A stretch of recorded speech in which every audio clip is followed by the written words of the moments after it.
ಒಂದು ಕೆಲಸನ ಪ್ರಾಕ್ಟೀಸ್ ಮಾಡೋಕ್ಕೆ ರೀಸನ್ ಆ ಕೆಲಸದಿಂದ ಬರೋ result. Mobile games, coffee, porn, social media ಈ ಆ್ಯಕ್ಟಿವಿಟೀಸಿಂದ ಸಂತೋಷ, ಸ್ಯಾಟಿಸ್ಫ್ಯಾಕ್ಷನ್ ಇರುತ್ತೆ ಅಂತ ಹೇಳ್ತಾರೆ.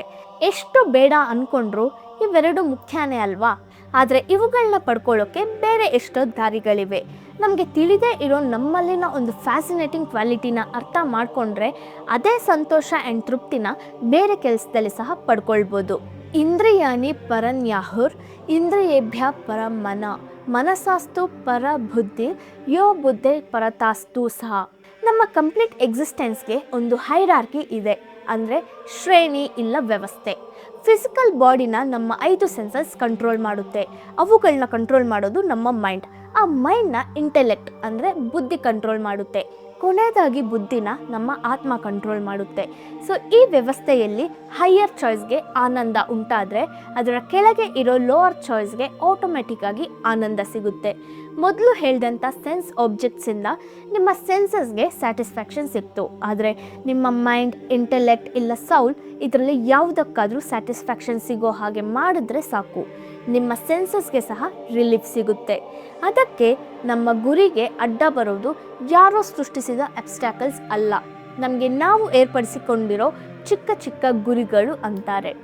ಇದನ್ನೇ ಡೆವಲಪಿಂಗ್ ಅ ಹೈಯರ್ ಟೇಸ್ಟ್ ಅಂತ ಹೇಳ್ತಾರೆ. ಈ ಲಾಜಿಕ್ನ ಅರ್ಥ ಮಾಡಿಕೊಂಡ್ರೆ ಅಡಿಕ್ಟ್ ಆದ ಆ್ಯಕ್ಟಿವಿಟೀಸಿಂದ ದೂರ ಇರ್ಬೋದು ಅನ್ನೋ ನಂಬಿಕೆ ಬರುತ್ತೆ. ಅಂತಹ ಹೈಯರ್ ಟೇಸ್ಟಲ್ಲಿ ಒಂದು 3 ಹ್ಯಾಬಿಟ್ಸ್ನ ಅಬ್ಸರ್ವ್ ಮಾಡಿ. Fitness activity, reading, meditation. ಮೊದಲನೇ ಹ್ಯಾಬಿಟ್, ಫಿಟ್ನೆಸ್ಸಿಂದ ಕೇವಲ ನಿಮ್ಮ ಫಿಸಿಕಲ್ ಹೆಲ್ತ್ ಮಾತ್ರ ಅಲ್ಲ, ಮೆಂಟಲ್ ಹೆಲ್ತ್ ಸಹ ಡೆವಲಪ್ ಆಗುತ್ತೆ. ಆವಾಗ ಮಾಡೋ ಕೆಲಸದಲ್ಲಿ ಚುರುಕುತನ ಇರುತ್ತೆ. ಇದು ನಿಮ್ಮ ಮೈಂಡ್ಗೆ ಸ್ಯಾಟಿಸ್ಫ್ಯಾಕ್ಷನ್ ಕೊಡೋ ಚಾಯ್ಸ್. ಎರಡನೇ ಹ್ಯಾಬಿಟ್, ರೀಡಿಂಗ್ ವಿಷಯಕ್ಕೆ ಬಂದರೆ ಇದು ನನ್ನ ಪರ್ಸ್ನಲ್ ಫೇವ್ರೇಟ್. ನಾಲೆಡ್ಜಿಂದ ನಿಮ್ಮ ಇಂಟೆಲೆಕ್ಟ್ ಅಂದರೆ ಬುದ್ಧಿ ಇಂಪ್ರೂವ್ ಆಗುತ್ತೆ. ನಿಮಗೆ ಗೊತ್ತಿಲ್ಲದೆ ಇರೋ ವಿಷಯಗಳನ್ನ ತಿಳ್ಕೊಳ್ಳೋದ್ರಿಂದ ಲೈಫ್ನ ಮೇಲೆ ಒಂದು ಕ್ಲಾರಿಟಿ ಬರುತ್ತೆ.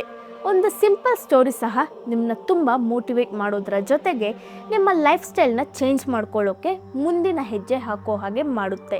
ಈಗಿನ ದಿನಗಳಲ್ಲಿ ಎಂತಹ ಟಾಪಿಕ್ ಆದರೂ ಸ್ಟೂಡೆಂಟ್ಸಿಂದ ಅಡಲ್ಟ್ವರೆಗೂ ಯಾರಾದರೂ ಅರ್ಥ ಮಾಡ್ಕೊಳ್ಳೋ ರೀತಿಯಲ್ಲಿ ಬುಕ್ಸಲ್ಲಿ ಬೇರೆ ಬೇರೆ ವರ್ಷನ್ಸ್ ಇವೆ. ಸೊ ನಿಮ್ಮ ಅಂಡರ್ಸ್ಟ್ಯಾಂಡಿಂಗ್ಗೆ ಅನುಗುಣವಾಗಿ ಎಲ್ಲಿಂದ ಆದರೂ ಸ್ಟಾರ್ಟ್ ಮಾಡ್ಬೋದು. ಇದರಿಂದ ನಿಮ್ಮ ಎಮೋಷನಲ್ ಇಂಟೆಲಿಜೆನ್ಸ್ ಇಂಪ್ರೂವ್ ಆಗುತ್ತೆ. ಮೂರನೇ ಹ್ಯಾಬಿಟ್, ಮೆಡಿಟೇಷನ್. ಇದು ನಮ್ಮ ಸೋಲ್ಗೆ ಸ್ಯಾಟಿಸ್ಫ್ಯಾಕ್ಷನ್ ಉಂಟು ಮಾಡೋ ಅಂಥ ಚಾಯ್ಸ್.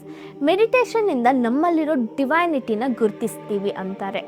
ಇದರಲ್ಲಿರೋ ಬೆನಿಫಿಟ್ಸ್ ಹೇಳೋಕ್ಕೆ ಸಮಯ ಸಾಕಾಗಲ್ಲ, ಹೇಳ್ತಾ ಹೋದರೆ ತುಂಬ ಇರುತ್ತೆ.